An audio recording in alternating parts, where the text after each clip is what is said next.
আওয়ামী লীগ কি মানুষ না পশু? আপনারা বক্তব্য দিচ্ছেন ক্ষমতায় আসলে আওয়ামী লীগের সব মামলা উঠিয়ে নেবেন। আপনাকে কে অধিকার দিয়েছে সব মামলা উঠিয়ে নেওয়ার? কে ম্যান্ডেট দিয়েছে সব মামলা উঠিয়ে নেওয়ার? পর্যন্ত একটি রায় দিতে পারেন নাই। আপনারা তো কোনো স্বাভাবিক প্রক্রিয়া ক্ষমতায় বসেন নাই। আপনারা তো কোনো স্বাভাবিক প্রক্রিয়া নির্বাচনের মাধ্যমে ক্ষমতায় আসেন নাই। আপনারা জুলাইয়ের শত শত রক্তের উপরে ক্ষমতায় এসেছেন।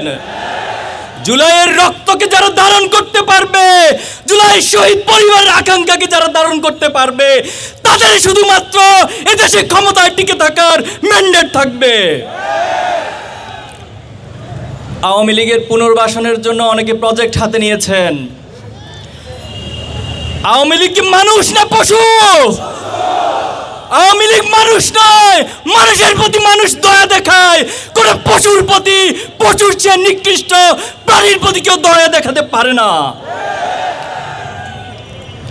আপনারা বক্তব্য দিচ্ছেন ক্ষমতায় আসলে আওয়ামী লীগের সব মামলা উঠিয়ে নেবেন। আপনাকে কে অধিকার দিয়েছে সব মামলা উঠিয়ে নেওয়ার? কে ম্যান্ডেট দিয়েছে সব মামলা উঠিয়ে নেওয়ার? আপনারা ক্ষমতায় আসার আগে নিজেদেরকে ক্ষমতার চেয়ারে কল্পনা করা শুরু করে দিয়েছেন। হাসিনাকে আমরা একটা লাল কার্ড দেখিয়েছি। যারা ভবিষ্যতে পেশিবাদী স্বৈরাচারী আচরণ করার চেষ্টা করবেন তাদের জন্য ডাবল লাল কার্ড এই প্রজন্ম তৈরি করে রাখবে ইনশাআল্লাহ। সংগ্রামী উপস্থিতি, এক একজন বিদেশ থেকে বসে বসে এই দেশকে পরিচালনা করছে। আপনারা দেখছেন, খুনি হাসিনা ছাত্র সমাজের অভ্যুত্থানে পতন ঘটে হেলিকপ্টারে পালিয়ে গিয়েছে। তিনি যখন পালিয়ে গিয়েছিল তার নেতাকর্মীর কথা কি মনে ছিল না?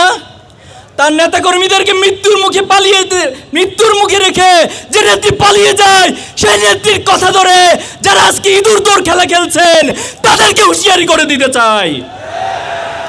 আপনাদের ন্যূনতম লজ্জা থাকার কথা ছিল, ন্যূনতম আপনাদের বিবেকবোধ থাকার কথা ছিল।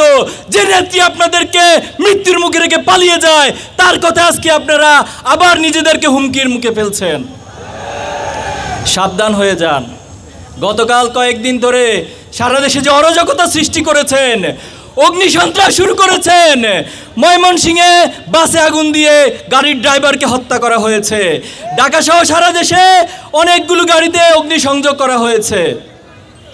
বাংলাদেশে এই অগ্নিসংযোগকারী এ ফ্যাসিবাদী কোনো রাজনীতি ভবিষ্যতে চলতে দেওয়া হবে না।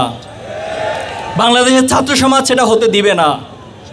সংগ্রামী উপস্থিতি, আমরা সরকারকে আহ্বান জানাবো অতি সত্বর জুলাই গণহত্যা সহ বিডিআর হত্যাকাণ্ডে যারা শহীদ হয়েছিল, শাপলায় যারা শহীদ হয়েছিল, বাংলাদেশে অসংখ্য আলেম ওলামা নেতৃবৃন্দকে যারা হত্যা করেছিল, যারা জুলাই গণহত্যা চালিয়েছিল, তাদের প্রত্যেককে যথাযথ বিচারের আওতায় আনতে হবে।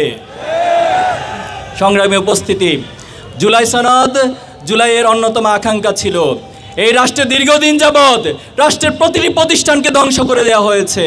আমাদের বড় আকাঙ্ক্ষা ছিল জুলাইয়ের মধ্য দিয়ে প্রত্যেকটি প্রতিষ্ঠান সংস্কার হবে, কিন্তু এখনও আমরা দেখতে পাচ্ছি একটি রাজনৈতিক দল তারা বারবার সংস্কারের পথে বাধা সৃষ্টি করছে। তারা বারবার প্রতিবন্ধকতা দিয়ে আবার নিজেদেরকে ফ্যাসিস্ট হয়ে ওঠার রাস্তা সব কিছু খোলা রাখার জন্য চেষ্টা করে যাচ্ছে। সংগ্রামী উপস্থিতি, এই নোট অফ ডিসেন্টের নামে যারা জুলাইয়ের আকাঙ্ক্ষাকে অস্বীকার করছেন তারা এই জাতির সাথে প্রতারণা করছেন। এই জাতি কোনো প্রতারককে রাজনীতির মাঠে দেখতে চায় না।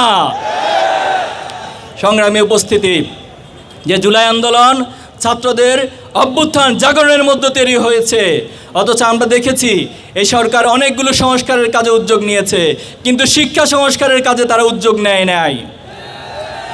আমরা ছাত্র শিবিরের পক্ষ থেকে 30 দফা শিক্ষা সংস্কার দাবি উত্থাপন করেছি। আমরা সরকারকে বলতে চাই, এর প্রত্যেকটি দাবি যদি বাস্তবায়ন করা সম্ভব হয়, বাংলাদেশের শিক্ষা ব্যবস্থা বিশ্বের বুকে বিশ্বমানের একটি শিক্ষা ব্যবস্থায় পরিণত করা সম্ভব। আজকে যখন ডাকসু সহ বিভিন্ন ক্যাম্পাসে ছাত্র শিবিরের প্যানেল জয় হচ্ছে, তখন একটি চক্র হিংসায় তারা জ্বলে পুড়ে মরছে। তারা বারবার অবৈধ পন্থায় তারা বামের পথে, ডানের পথে, নিচের পন্থা দিয়ে ক্ষমতায় আসতে চায়। তারা কখনো ছাত্র সমাজের ম্যান্ডেট নিয়ে কখনো ক্ষমতায় আসতে চায় না।